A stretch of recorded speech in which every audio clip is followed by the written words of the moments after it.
Hello, music fans. You're watching Death by Unicorn, where we talk about metal, rock, and prog music, and this is New Music Picks 2026. I'm going to talk about 1, 2, 3, 4, 5, 6 albums that came out on March 20th, 2026, and give my quick first impressions of them, and I'll talk about them in my order of preference. Starting with The Deer Hunter and their album Sunya.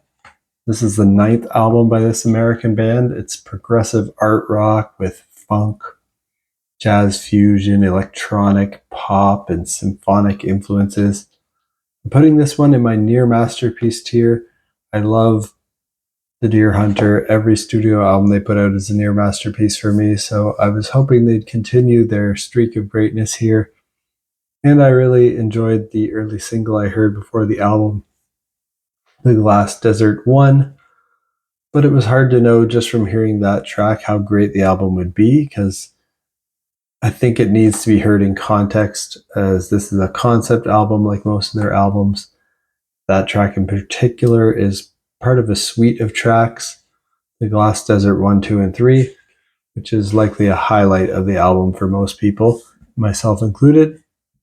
And this album continues a story in the world built on their last album, Antibi. And it's separate from the concept of their Act 1 to 5 album series that is more of my favorite stuff from this band. I haven't really followed the whole story yet on this new album, Sunya, but I love the music on here. The Deer Hunter's just done it again. They put out another near masterpiece tier album. I don't think this is quite as good as their Act 4 and Act 5 albums, but it's about on par with perhaps not quite as good as their last album, Antibi, but it's pretty much close to on par with that, and I love that album as well. I just need more listens to decide about that for sure. They've got a lot more synthesizers going on here than on their past work, and they even dipped their toes into using some auto-tune, Daft Punk sounding vocals from time to time, which I normally don't really like, but it's used sparingly enough in an artistic way here, so I like it here. And most of the vocals on the album still follow their signature style that they've done on past albums. They're expertly performed vocals without too many effects on them, and have some awesome harmony vocals behind them. It seems like the sonic world of Antibi and Sunya have less of the indie rock and emo influences that the Act series had, but have more of the jazz, funk, and electronic mixed in. But you can hear the Deer Hunter, they're amazing songwriters as usual, amazing performers, and amazing composers, and great at putting together these conceptual adventures. So if that sounds good to you, check out Sunya by the Deer Hunter. Definitely going to be a contender for my year-end top albums list. Probably now my second favorite album of the year so far, behind only Carnival at this point in time. Although there's some other, close competitors on its tail that might rise up in the ranks. Next up, let's talk about Neurosis and their album, An Undying Love for a Burning World. The 12th album by this American band. This is atmospheric sludge metal. It's got that post-metal, a little bit of hardcore punk, doom metal, post-rock, even post-hardcore, industrial, progressive metal, all kind of mixed together. And I'm putting this one in my excellent tier. This is the first Neurosis album in almost 10 years. They dismissed their previous singer, Scott Kelly, after he confessed to allegations of abuse towards his wife and family. And their new singer now is Aaron Turner. He also plays guitar, and he was in a now defunct band with a very unfortunate band name, ISIS. Unfortunate name for obvious reasons, but a great band. And this is an excellent album that ends with an almost 17-minute prog epic track. If you're a fan of bands like Cult of Luna and Mastodon, definitely check this out. It's kind of like a mix of those bands with some of the expansiveness of bands like Tool. If that sounds good to you, check out An Undying Love for a Burning World by Neurosis. And next I'll mention Tusmorke and their album Balderdom, which is the 12th album by this Norwegian progressive folk rock band. I'm putting this in my very good tier. Didn't quite make excellent for me. I've heard a few albums by Tusmørke before this, and I think they're mostly good, but they haven't fully connected with me in the past. And I think it's mainly the vocals that I didn't connect with. This band is a great band for fans of Jethro Tull because they leverage flute and they have this old school progressive rock folk sound. And the album ends with an almost 21-minute prog epic called Lidstjalv. Again, I don't know that I can pronounce a lot of the song titles on here because, a lot of the lyrics are in presumably Norwegian. I think maybe there were some English lyrics, not really sure actually. But that 21-minute prog epic to close the album is awesome. My favorite track on here, though, currently is Stravinsky Rerun of Forever. And overall, I think this is the best Tusmørke album I've heard thus far. I haven't heard all their albums, though.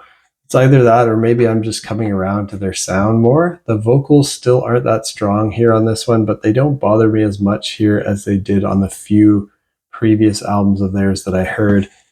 But if you like that kind of progressive folk rock sound, definitely check out Balderdom by Tusmørke.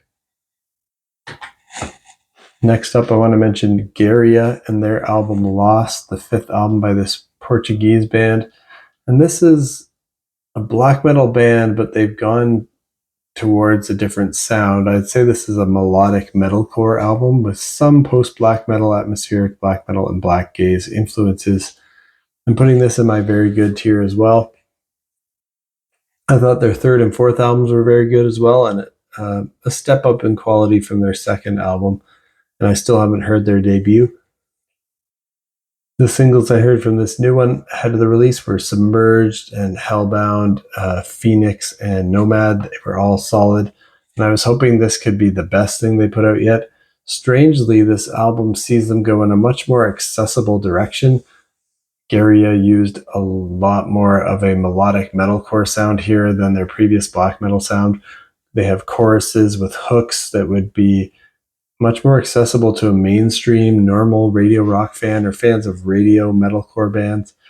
There's still a bit of a black metal edge to them that most bands in those scenes don't really have, but it's only a flavor, like a sprinkling of the black metal.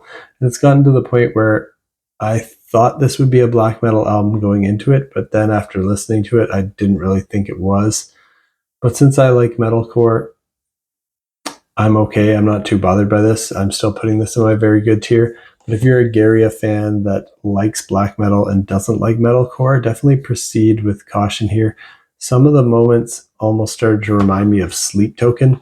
So perhaps Gaerea is trying to just shoot for a bigger audience here. Because they also do the thing where they wear masks that many of the popular metal bands have done, like Slipknot, Ghost, and Sleep Token. In particular, the closing track, Stardust, I found sounds a lot like a soft Sleep Token ballad. It's beautiful, but a bit cringeworthy and not really what I was looking for from Gaerea. The music's still very good here, well performed, well produced, but it's not as strong as their last couple of albums that came before this for me. But if you like that kind of sound, definitely check out Lost by Gaerea. Next up is Poison the Well with their album Peace in Place, the 6th album by this American metalcore band that has post-hardcore influences. Putting this in my very good tier as well. I never really got into Poison the Well much, but I know they're well respected in the metalcore world. And I like the single I heard ahead of this album, which was Thoroughbreds. And the whole album to me sounds kind of like a throwback, like an early 2000s metalcore album, just with modern production. It even ends with one of those hidden bonus tracks after some silence period in the final track, like albums in those good old days of the early 2000s sometimes did. That trick, of course, is a lot less common in the world of streaming than it was with CDs. Overall, I enjoyed this album by Poison the Well, but nothing massively grabbed me to the point where I'd want to go back to it often. I'll still put it in my very good tier. And last one for the video today is Exodus with their album Goliath, the 13th album by this American thrash metal band. And I'm putting this one in my good tier. Exodus could arguably be the number 5 band to make it a thrash metal big 5. I think most people have heard of the big 4. If you're familiar with thrash metal, we're talking Metallica, Megadeth, Slayer, and Anthrax. Exodus could be up there. Maybe they'd be the big 5 if you put them in it. Although I imagine some bands like Testament and then maybe some of the German thrash bands would have something to say about that. I saw Exodus live opening up for Anthrax and Megadeth this year, and I wasn't too keen on their live show, but I respect them as pioneers of thrash, so I decided to check this album out. And I enjoyed the 2 singles I heard ahead of time, 3111 and Goliath. The whole album's just a solid thrash metal album, but it's nothing too exciting for me. It's pretty typical sounding thrash. Beyond the Event Horizon, though, was the standout track for me here. It's a mid-tempo groovy thrash track with the most interesting guitar parts on the album. The vocals for Exodus, I think, are the hardest part for me to get into. They're always kind of in between melodic vocals and harsh vocals, like they don't really know what they want to be. Another standout track was Summon of the God Unknown, which was the longest and most progressive track on the album at almost 8 minutes long. So if you like this kind of hybrid melodic harsh vocal style and you like thrash metal, this is definitely an album for you. I'm putting it in my good tier just because I enjoyed it while it was on, but I don't think I'll go back to it much. That's Goliath by Exodus. Check it out if you like thrash metal. And that's it for my first impressions on these 6 albums that came out on March 20th, 2026. What do you think of these albums? Let me know down in the comments. And if you like metal, rock, and prog music, you're in the right place. Hit that like button, hit that thumbs up button so you can stay in the loop. Wait, I said like and thumbs up. Hit that subscribe button as well as the like button so you can stay in the loop on when I make new videos. My next video in this series, I'll be talking about my first impressions from new music from Only Human, Godsticks, Marath, Threat Signal, Flea, and Echoverse in about a week's time. So stay tuned for that, and peace out.